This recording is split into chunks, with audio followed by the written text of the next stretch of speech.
আসসালামু আলাইকুম প্রিয় শিক্ষার্থী বন্ধুরা, কেমন আছো তোমরা? নিশ্চয় অনেক ভালো আছো। আমি আলহামদুলিল্লাহ অনেক ভালো আছি। প্রিয় শিক্ষার্থী বন্ধুরা, আমি আজকে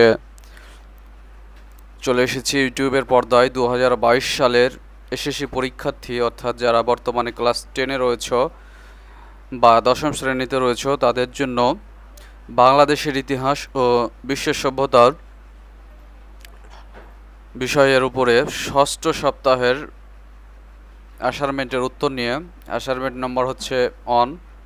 এটির অধ্যায় হচ্ছে প্রথম অধ্যায়, এটি হচ্ছে ইতিহাস পরিচিতি, এবং অ্যাসাইনমেন্টের যেটি মূল প্রশ্ন সেটি হচ্ছে তোমার দেখা যে কোনো ঐতিহাসিক নিদর্শন, যেমন প্রাচীন মসজিদ, মন্দির, জমিদার বাড়ি, মুদ্রা, শিলালিপি ইত্যাদি ইতিহাসের যে কোনো ধরনের উপাদান, তা বিশ্লেষণপূর্বক ইতিহাস পাঠের প্রয়োজনীয়তা মূল্যায়ন করো। প্রিয় শিক্ষার্থী বন্ধুরা, এরপরে আমাদেরকে নির্দেশকটি দেখতে হবে। নির্দেশকের প্রথমে রয়েছে ইতিহাস ও ঐতিহ্যের ব্যাখ্যা, দ্বিতীয়ত রয়েছে ইতিহাসের উপকরণ উল্লেখ, এরপরে রয়েছে ইতিহাসের গুরুত্ব, রয়েছে ইতিহাসের প্রয়োজনীয়তা। তো প্রিয় শিক্ষার্থী বন্ধুরা, চলো আমরা এখন সরাসরি উত্তরে চলে যাই। শিরোনামটি হচ্ছে ঐতিহাসিক নিদর্শনসমূহ ইতিহাসে কোন ধরনের উপাদান, তা বিশ্লেষণ এবং ইতিহাস পাঠের প্রয়োজনীয়তা। প্রথমে আমরা ক নাম্বারের প্রশ্নতে আসব। ইতিহাস ও ঐতিহ্যের ব্যাখ্যা। ইতিহাস শব্দটা ইংরেজি হিস্টোরি শব্দের বাংলা অনুবাদ। হিস্টোরি শব্দটি গ্রিক হিস্টোরিয়াস থেকে উৎপত্তি লাভ করেছে। হিস্টোরিয়া বা হিস্টোরি শব্দের আবিধানিক অর্থ অনুসন্ধান বা গবেষণা। আবার ইতিহাস শব্দটি ইতি শব্দ থেকে গঠিত হয়েছে। ইতি অর্থ ঐতিহ্য। অতএব মানব সভ্যতার ঐতিহ্যের ধারাবাহিক বিবরণকে ইতিহাস বলে। বিখ্যাত ইতিহাসবিদগণ ইতিহাসের বিভিন্ন সংজ্ঞা প্রদান করেছেন। নিম্নে কয়েকটা উল্লেখযোগ্য সংজ্ঞা তুলে ধরা হলো। ডক্টর জনসন বলেন, যা কিছু ঘটে তাই ইতিহাস। তিনি আরও বলেন, অতীতের কাহিনী মাত্রই ইতিহাস। ডক্টর রমেশচন্দ্র মজুমদারের মতে ইতিহাস হলো মানব সমাজের অতীত কার্যাবলীর বিবরণী। টয়েনবি বলেন, সমাজের জীবনই ইতিহাস। প্রকৃতপক্ষে মানব সমাজের অত্যন্ত ঘটনা প্রবাহই ইতিহাস। ঐতিহাসিক র্যাপসন বলেন, ঘটনার ক্রমিক এবং বৈজ্ঞানিক বিবরণই ইতিহাস। ইতিহাস শাস্ত্রবিদ ইএইচ কার মনে করেন যে ইতিহাস হলো বর্তমান ও অতীতের মধ্যে অন্তর্হীন সংলাপ। তিনি আরও মনে করেন যে ইতিহাস হলো ঐতিহাসিক ও তথ্যের মধ্যে ক্রিয়া প্রতিক্রিয়ার এক অব্যাহত প্রক্রিয়া। মূলত ইতিহাস হচ্ছে অতীতকালীন সময়কার মানব সমাজের ঘটনা প্রবাহের ধারাবাহিক বিবরণ, যার মাধ্যমে তৎকালীন সমাজ, রাষ্ট্র ব্যবস্থা, সংঘাত, সম্প্রীতি তথা মানব সভ্যতার ভাঙা গড়ার পর্যালোচনামূলক ইতিকথা। প্রিয় শিক্ষার্থী বন্ধুরা, এখানে আমি বেশ কয়েকটি রাইটারের উক্তি তুলে ধরেছি। 1 2 3 5টি রাইটারের উক্তি তুলে ধরেছি। তোমরা মিনিমাম 3টি উক্তি দিতে পারবা, ইচ্ছা করলে 5টিও দিতে পারবা। এরপরে আমরা যাব ইতিহাস রচনার উপকরণসমূহ। ইতিহাসের উপাদান যেসব তথ্য প্রমাণের ওপর ভিত্তি করে ইতিহাস রচনায় উপকরণসমূহ। ইতিহাসের উপাদান যেসব তথ্য প্রমাণের উপর ভিত্তি করে ঐতিহাসিক সত্যকে প্রতিষ্ঠিত করা সম্ভব তাকে ইতিহাসের উপাদান বলা হয়। ইতিহাসের উপাদানকে আবার 2 ভাগে ভাগ করা যায়, যথা লিখিত উপাদান ও অলিখিত উপাদান। 1 নম্বর হচ্ছে লিখিত বা সাহিত্যিক উপাদান। ইতিহাস রচনার লিখিত উপাদানের মধ্যে রয়েছে সাহিত্য, বৈদেশিক বিবরণ, দলিলপত্র ইত্যাদি। বিভিন্ন দেশি বিদেশি সাহিত্যকর্মেও তৎকালীন সময়ের কিছু তথ্য পাওয়া যায়, যেমন বেদ, কৌটিল্যের অর্থশাস্ত্র, কলহনের অজিতরঙ্গী, মিনহাজুস সিরাজের কাতি নাসিরি, আবুল ফজলের আইনি আকবরী ইত্যাদি। বিদেশি পর্যটকদের বিবরণ সবসময় ইতিহাসের গুরুত্ব উপাদান বলে বিবেচিত হয়েছে। যেমন 5ম থেকে 6ষ্ঠ শতকে বাংলায় আগত চৈনিক পরিব্রাজক যথাক্রমে ফাহিয়েন, হিউয়েন সাং ও ইসিং এর বর্ণনা পরবর্তী সময়ে আফ্রিকান পরিব্রাজক ইনোসহ অন্যদের লেখাতেও এই অঞ্চল সম্পর্কে বিবরণ পাওয়া গিয়েছে। এইসব বর্ণনা থেকে তৎকালীন সমাজ, অর্থনীতি, রাজনীতি, ধর্ম, আচার অনুষ্ঠান সম্পর্কে অনেক তথ্য জানা যায়। সাহিত্য উপাদানের মধ্যে আরও রয়েছে রূপকথা, কিংবদন্তি, গল্প কাহিনী। তিব্বতীয় লেখক লামা দ্বারনাথের বর্ণনায় পাল রাজবংশের প্রতিষ্ঠাতা গৌপালের সিংহাসন আরোহণ সম্পর্কে যে বর্ণনা আছে সেটি এক ধরনের গল্প কাহিনী। তবে অনেক কাহিনীর আড়ালে অনেক সত্য ঘটনাও থেকে যায়, যা ঐতিহাসিকরা বিচার বিশ্লেষণ অনুসন্ধান করে আবিষ্কার করেন। তাছাড়া সরকারি নথি, চিঠিপত্র থেকে ও নির্ভরযোগ্য তথ্য সংগ্রহ করা সম্ভব। এরপরে আমরা আসব অলিখিত বা প্রত্নতাত্ত্বিক উপাদান।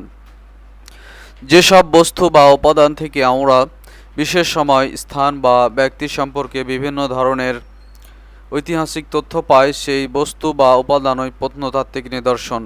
প্রত্নতাত্ত্বিক নিদর্শন সমূহ মূলত অলিখিত উপাদান, যেমন মুদ্রা, শিলালিপি, তাম্রলিপি, ইমারত ইত্যাদি। এই সমস্ত প্রত্নতত্ত্ব নিদর্শন বৈজ্ঞানিক পরীক্ষা নিরীক্ষা এবং বিশ্লেষণের ফলে যে সময়ের অধিবাসীদের রাজনৈতিক, সামাজিক, অর্থনৈতিক অবস্থা সম্পর্কে ধারণা পাওয়া যায়।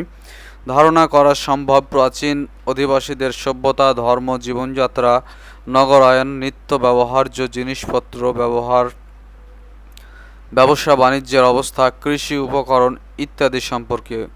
উদাহরণ হিসেবে উল্লেখ করা যায় সিন্ধু সভ্যতা, বাংলাদেশের মহাস্থানগড়, পাহাড়পুর, ময়নামতি ইত্যাদি স্থানে প্রত্নতত্ত্ব নিদর্শনের কথা। নতুন নতুন প্রত্নতত্ত্ব আবিষ্কার বদলে দিতে পারে একটি জাতির ইতিহাস। যেমন সম্প্রতি নরসিংদীর উরাই বটেশ্বরের প্রত্নতত্ত্ব আবিষ্কার। ওই অঞ্চলের প্রত্নতত্ত্ব নিদর্শনের প্রমাণ হয়েছে যে বাংলাদেশে ২৫০০ বছর পূর্বেও নগর সভ্যতার অস্তিত্ব ছিল। এই আবিষ্কারের ফলে বাংলার প্রাচীন সভ্যতার নবদিগন্ত উন্মোচিত হতে যাচ্ছে, বদলে যাচ্ছে। বাংলার প্রাচীন সভ্যতার সম্পর্কে অনেক ধারণা। অদূর ভবিষ্যতে নতুনভাবে লিখতে হবে বাংলার প্রাচীন ইতিহাস। প্রিয় শিক্ষার্থী বন্ধুরা, এবার আমরা গ পড়ব। গয়ে ইতিহাসের গুরুত্ব পড়ব। ইতিহাস হলো মানুষের অতীত ঘটনা ও কার্যাবলীর অধ্যয়ন। বৃহৎ একটি বিষয় হওয়া সত্ত্বেও এটি কখনো মানবিক বিজ্ঞান এবং কখনো বা সামাজিক বিজ্ঞানের একটি শাখা হিসেবে আলোচিত হয়েছে। অনেকেই ইতিহাসকে মানবিক এবং সামাজিক বিজ্ঞানের মধ্যে একটি সেতুবন্ধন হিসাবে দেখেন, কারণ ইতিহাসে এই উভয়বিদ শাস্ত্র থেকেই পদ্ধতিগত সাহায্য ও বিভিন্ন উপাদান নেওয়া যায়। এটি শাস্ত্র হিসেবে ইতিহাস নিয়ে আলোচনা করতে গেলে অনেকগুলো উপবিভাগের নাম চলে আসে। দিনপঞ্জি, ইতিহাস লিখন, কুলজি শাস্ত্র, পলিওগ্রাফি এবং ক্লায়োমেট্রিক্স। স্বাভাবিক প্রথা অনুসারে ইতিহাসবিদগণ ইতিহাসের লিখিত উপাদানের মাধ্যমে বিভিন্ন ঐতিহাসিক প্রশ্নের উত্তর দেওয়ার চেষ্টা করেন। যদিও কেবল লিখিত উপাদান হতে ইতিহাসের সকল তত্ত্ব উদ্ধার করা সম্ভব নয়। সর্বোপরি ইতিহাস পাঠ মানুষের মধ্যে দেশপ্রেম ও আত্মমর্যাদাবোধ এবং জাতীয়তাবোধের জন্ম দেয়। সেই ক্ষেত্রে ইতিহাস একটি গুরুত্বপূর্ণ বিষয়। প্রিয় শিক্ষার্থী বন্ধুরা, এরপরে আমরা গ পড়ব ইতিহাসের প্রয়োজনীয়তা। মানব সমাজ ও সভ্যতার বিবর্তনের সভ্য নির্ভর বিবরণ হচ্ছে ইতিহাস। এই কারণে জ্ঞান চর্চার শাখা হিসাবে ইতিহাসের গুরুত্ব অপরিসীম। ইতিহাস পাঠ মানুষের অতীতের পরিপ্রেক্ষিতে বর্তমান অবস্থা বুঝতে, ভবিষ্যৎ অনুমান করতে সাহায্য করে। ইতিহাস পাঠের ফলে মানুষের পক্ষ নিয়ে ও নিজ দেশের সম্পর্ক, মঙ্গল অমঙ্গলের পূর্বাভাস পাওয়া সম্ভব। সুতরাং দেশ ও জাতির স্বার্থে এবং ব্যক্তির প্রয়োজনে ইতিহাস পাঠ অত্যন্ত জরুরি। জ্ঞান ও আত্মমর্যাদা বৃদ্ধি করে। অতীতের সত্যনিষ্ঠ বর্ণনা মানুষের জ্ঞানের পরিধি বৃদ্ধি করতে সাহায্য করে, আর এই বিবরণ যদি হয় নিজ দেশ জাতির সফল সংগ্রাম ও গৌরবময় ঐতিহ্যের, তাহলে তা মানুষকে দেশপ্রেমে উদ্বুদ্ধ করে। একই সঙ্গে আত্মপ্রত্যয়ী আত্মবিশ্বাসী হতে সাহায্য করে। সেই ক্ষেত্রে জাতীয়তাবোধ, জাতীয় সংহতি সুদৃঢ়করণের ইতিহাস পাঠের বিকল্প নেই। সচেতনতা বৃদ্ধি করে। ইতিহাস জ্ঞান মানুষকে সচেতন করে তোলে। উত্থান, পতন এবং সভ্যতার বিকাশ ও পতনের কারণগুলো জানতে পারলে মানুষ ভালো মন্দের পার্থক্যটা সহজেই বুঝতে পারে। ফলে সে তার কর্মের পরিণতি সম্পর্কে সচেতন থাকে। দৃষ্টান্তের সাহায্যে শিক্ষা দেয়। ইতিহাসের ব্যবহারিক গুরুত্ব অপরিসীম। মানুষ ইতিহাস পাঠ করে অতীত ঘটনাবলীর দৃষ্টান্ত থেকে শিক্ষা নিতে পারে। ইতিহাসের শিক্ষা বর্তমানের প্রয়োজনের কাজে লাগানো যেতে পারে। ইতিহাস দৃষ্টান্তের মাধ্যমে শিক্ষা দেয় বলে ইতিহাসকে বলা হয় শিক্ষণীয় দর্পণ। ইতিহাস পাঠ করলে বিচার বিশ্লেষণের ক্ষমতা বাড়ে, দার্শনিক দৃষ্টিভঙ্গি তৈরিতে সাহায্য করে, ফলে জ্ঞান চর্চার প্রতি আগ্রহ জন্মে। প্রিয় শিক্ষার্থী বন্ধুরা, এখানে শেষ করতে হচ্ছে আজকে টিউটোরিয়ালটি। তো আমার ভিডিওটি যদি ভালো লেগে থাকে অবশ্যই তোমরা আমার চ্যানেলটিকে সাবস্ক্রাইব করে রাখবে এবং বেল বাটনটি বাজিয়ে রাখবে, অর্থাৎ অল করে রাখবে, যেন পরবর্তী ভিডিওটি সবার আগে তোমার মোবাইল ফোনে অথবা কম্পিউটার ল্যাপটপে চলে যায়। আরেকটি কথা, অবশ্যই লাইক এবং কমেন্ট করতে ভুলবে না, আর তোমার বন্ধুদের সাথে অবশ্যই শেয়ার করে দিবে। আজকে এখানেই শেষ করতে হচ্ছে। তোমরা সকলে ভালো থাকবে, সুস্থ থাকবে এই কামনায়। আল্লাহ হাফেজ। আসসালামু আলাইকুম।